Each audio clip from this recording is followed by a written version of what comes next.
Hello guys, welcome my channel. Today topic is theory of consumer behaviour में हम कर रहे हैं मैथमेटिकल प्रेजेंटेशन ऑफ स्लथ्स की इक्वेशन। जो स्लथ्स की हैं उनकी इक्वेशन का हम मैथमेटिकल प्रेजेंटेशन है इस वीडियो में देखेंगे। सबसे पहले आपको लिंगराज फंक्शन है वो लिख लेना है और इसको फिर हम सिंप्लीफाई करेंगे लिंगराज फंक्शन को। और यहाँ पर जो लैम्डा है, लैम्डा को इस टर्म से हम मल्टीप्लाई करेंगे। उसके बाद हम dx1 dx2 और डी लैम्डा के रिस्पेक्ट में हम ये जो टर्म है इसका डेरिवेशन करेंगे। और डेरिवेशन करने के बाद हमारी जो टर्म है उसे हम इक्वल टू ज़ीरो रखेंगे। ये हमारी फर्स्ट टर्म है, उसके बाद ये हमारी सेकंड टर्म है और ये हमारी थर्ड टर्म है। इतना लिखने के बाद आपको जो करना क्या है, ये जो हमारी स्लथ्स की इक्वेशन है वो यहाँ से स्टार्ट होती है। इसका हम डेरिवेशन, जो हमारी फर्स्ट टर्म है ये वाली, इसका हम डेरिवेशन करेंगे और इसे इक्वल टू ज़ीरो हम यहाँ पर रखेंगे। और इसका हम x1 dx1 के रिस्पेक्ट में हम डेरिवेशन यहाँ पर करेंगे। तो utility x1 utility into x1 x2 और minus lambda p1 equal to zero हम इसे यहाँ पर रखेंगे। उसके बाद है ये जो टर्म हमारी आई है इसका हम अगेन डेरिवेशन करेंगे। डेरिवेशन यू x1 x2 और derivation lambda p1 into equal zero. Derivation के बाद हमारे पास ये इक्वेशन है, अब यहाँ पर आ गई है। इक्वेशन यहाँ पर आने के बाद अब हम जो हमारी इक्वेशन है इसका मल्टीप्लाई हम करेंगे। यहाँ पर लैम्डा इंटू p1 यहाँ पर हम मल्टीप्लाई करेंगे और यहाँ पर हम मल्टीप्लाई करेंगे। मल्टीप्लाई करने के लिए हमें सबसे पहले जो हमारी फर्स्ट टर्म है उसका डेरिवेशन करना है और सेकंड टर्म है एज इट इज़ रखनी है, प्लस सेकंड टर्म का डेरिवेशन करना है और फर्स्ट टर्म है वो एज इट इज़ रखनी है। अब हम सबसे पहले फर्स्ट टर्म का डेरिवेशन करते हैं, यू x1 dx1 प्लस, अब हम सेकंड टर्म का डेरिवेशन करेंगे। यू x1 हम एज इट इज़ रखेंगे, फर्स्ट टर्म हम एज इट इज़ रखेंगे। x1 और dx2 हम सेकंड टर्म का डेरिवेशन यहाँ पर करेंगे। अगर यहाँ पर प्लस माइनस का निशान है तो माइनस लिखेंगे, प्लस का तो प्लस लिखेंगे। अब हम इसका डेरिवेशन करेंगे। जो हमारी फर्स्ट टर्म है उसका डेरिवेशन हम करेंगे लैम्डा dp1, जो हमारी dp1 फर्स्ट टर्म है उसका डेरिवेशन करेंगे, माइनस जो सेकंड टर्म है p1 उसको एज इट इज़ रखेंगे और जो हमारी फर्स्ट टर्म है उसका डेरिवेशन करेंगे d lambda equal to zero. ऐसा इसके बाद हम इस सम को सिंप्लीफाई करने के बाद हमारे पास जो फोर्थ इक्वेशन है वो आ गई है। और इस फोर्थ इक्वेशन को करने के बाद ये हमारा ये जो हमारी ये वाली टर्म है इसे हम इक्वल इधर लेफ्ट हैंड साइड लेके आएंगे तो ये हमारी जो इक्वल हो जाएगी लैम्डा dp1। अब हम इक्वेशन 2 है, ऐसे ही जो हमारी इक्वेशन 2 थी, जो हमारी यहाँ पर इक्वेशन 2 थी, ऐसा ही हम दोबारा से डेरिवेशन इक्वेशन 2 का करेंगे और 3 का भी हम ऐसे ही डेरिवेशन करेंगे। अब फ्रॉम 2 ये हमारी सेकंड डेरिवेशन आई थी, सेकंड टर्म। अब हम इसका x2 के रिस्पेक्ट में डेरिवेशन करेंगे तो यूटिलिटी के साथ x2 आ जाएगा हमारा और minus lambda p2 equal zero. अब हम दोबारा से इस टर्म का डेरिवेशन करेंगे, ये जो टर्म है इसका दोबारा से डेरिवेशन करेंगे। You x2 into x1 x2 और into minus lambda p2 equal है ज़ीरो, इसे हम रखेंगे। अब हम यूटिलिटी x2 x1, ये अब हम इसका यहाँ पर क्या करेंगे, मल्टीप्लिकेशन करेंगे। जैसे यहाँ पर हमने मल्टीप्लाई किया था कि फर्स्ट टर्म को हम डेरिवेशन करेंगे you x2 x1 dx1, first term का डेरिवेशन करेंगे, सेकंड टर्म हम एज इट इज़ रखेंगे और सेकंड टर्म का हम डेरिवेशन करेंगे और फर्स्ट टर्म है एज इट इज़ रखेंगे।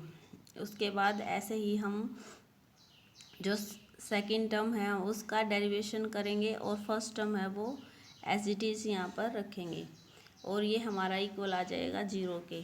अब हम इसको सिंप्लीफाई करेंगे। सिंप्लीफाई करने के बाद ये हमारी फिफ्थ टर्म आ गई है और इसे लैम्डा dp1 को इस साइड हम ले जाएंगे और ये हो जाएगा लैम्डा dp2 इक्वल।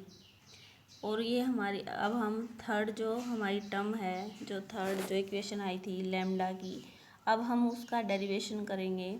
अब हम इसका जो डेरिवेशन करेंगे तो dm इन सभी का डेरिवेशन करेंगे तो dx1p1 minus dx2p2 equal to 0। इन सब का डेरिवेशन है वो करने के बाद, इन सब का डेरिवेशन करने के बाद इसे हम इक्वल है 0 के रखेंगे और ये हम जो प्राइस साइड है हमारी जो p1 dx1 minus p2 dx2 जो प्राइस वाली इक्वेशन है वो एक साइड में रखेंगे और जो ये वाली टर्म है हमारी, ये जो प्राइस वाली इक्वेशन है वो इस साइड लेके आएंगे हम, ये वाली प्राइस साइड वाली, और जो 3 इक्वेशन है ये वाली हम इस साइड लेके आएंगे लेफ्ट हैंड साइड। तो हमारी जो इक्वेशन बनी है 4, 5, 6। अब 4, 5, 6 जो हमारी इक्वेशन बनी है तो इसमें हम dx1 dx2 और डेरिवेशन लैम्डा सभी में ये कॉमन है, इसे हम कॉमन रखेंगे d1 dx1 और यहाँ पर लैम्डा नहीं है तो इसे हम 0 रखेंगे। तो ये टर्म हम यहाँ पर, अब हमारे पास बचा क्या, जो टर्म हमारे पास बची है वो ये है ux2 और इसे हमने 0 माना है तो x1 और ये भी हमने 0 प्लस ux2 x2 और p2 ये हमने 0 माना है। तो ये टर्म जो हमारे पास बची है इसे हम यहाँ पर लिख लेंगे। फर्स्ट टर्म लिखी, सेकंड टर्म जो टर्म हमारे पास बची है और dx1 dx2 और d लैम्डा हम यहाँ पर राइट करेंगे। उसके बाद जो हमारी इक्वल टर्म थी, ये हमारी इक्वल टर्म है, ये वाली हम यहाँ पर लिखेंगे इक्वल टर्म में, और ये हमारी ये वाली टर्म और ये वाली टर्म ये वाली टर्म इक्वल, ये वाली टर्म हम इक्वल साइड यहाँ पर लिख लेंगे। अब हमारा जो 4, 5, 6 इक्वेशन है इन सब में से कॉमन निकालने के बाद जो टर्म बची हैं वो ये बची हैं।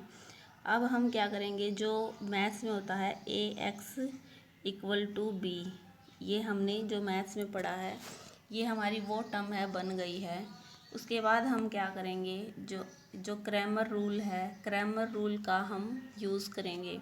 जब हम क्रैमर रूल का यूज़ करते हैं तो ये वाली टर्म है इस साइड, ये वाली टर्म है इस साइड आ जाती है और ये वाली टर्म्स है इस साइड आ जाती है। तो हम क्रैमर का यूज़ करने के बाद हम एज इट इज़ ये वाली टर्म है वो लिख देंगे फर्स्ट, सेकंड, थर्ड, और इसको डिवाइड करेंगे डिटर्मिनेंट ऑफ डी से।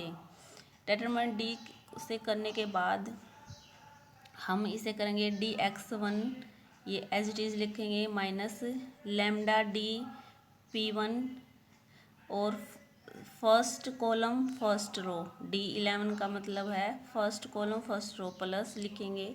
उसके बाद ये वाली टर्म लिखेंगे और ये वाली टर्म लिखने के बाद हम इसका डिवाइड करेंगे इसे सेकंड रो फर्स्ट कॉलम और प्लस लिखेंगे और ये वाली टर्म एज इट इज़ लिखेंगे और इसका हम डिवाइड करेंगे second third row first column.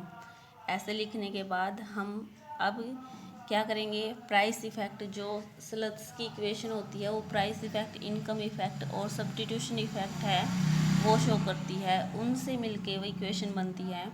अब यहाँ पर हम क्या करेंगे कि जो dm है और dp2 है उसको इक्वल टू 0 रखेंगे। ये dm और dp2, जहाँ पर dm और dp2 है इसे इक्वल टू 0 रखेंगे और जो हमारे पास बचा है dx1 इक्वल टू ये वाली टर्म एज इट इज़ लिखेंगे प्लस, और ये वाली टर्म हमारी 0 हो गई है तो यहाँ पर प्लस x1 dp1 और ये वाली टर्म यहाँ पर लिखेंगे और इसे डिटर्मिनेंट d के रिस्पेक्ट में लिख देंगे।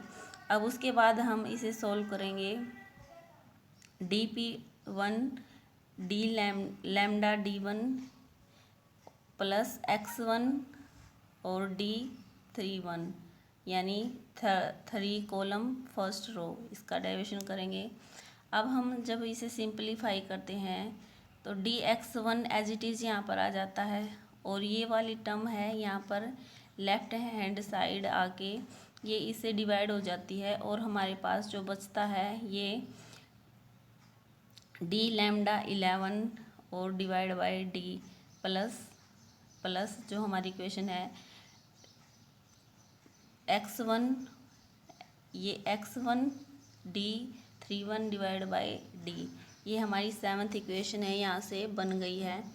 अब हम इसमें इनकम इफ़ेक्ट है वो देखेंगे। इनकम इफ़ेक्ट के लिए क्या करेंगे कि ये जो हमारी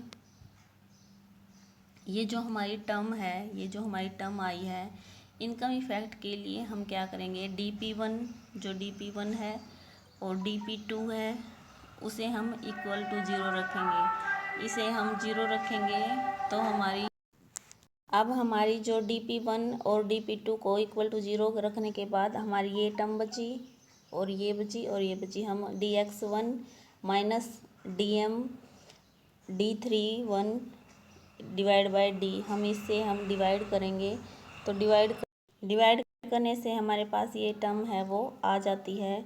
उसके बाद हम dx1 और इसे हम कॉमन यहाँ पर निकाल लेंगे। कॉमन निकालने के बाद ये यहाँ के राइट हैंड साइड है वो डिवाइड हो जाएगा और यहाँ पर ये वाली टर्म और ये वाली टर्म इस साइड हम लिख देंगे तो हमारी 8 इक्वेशन आ गई है। अब हम सब्स्टिट्यूशन इफ़ेक्ट, सेम जो हमारा सब्स्टिट्यूशन इफ़ेक्ट है उसमें जो हमारी बजट लाइन वाली इक्वेशन है और dp2 है उसको हम इक्वल टू 0 मान लेंगे।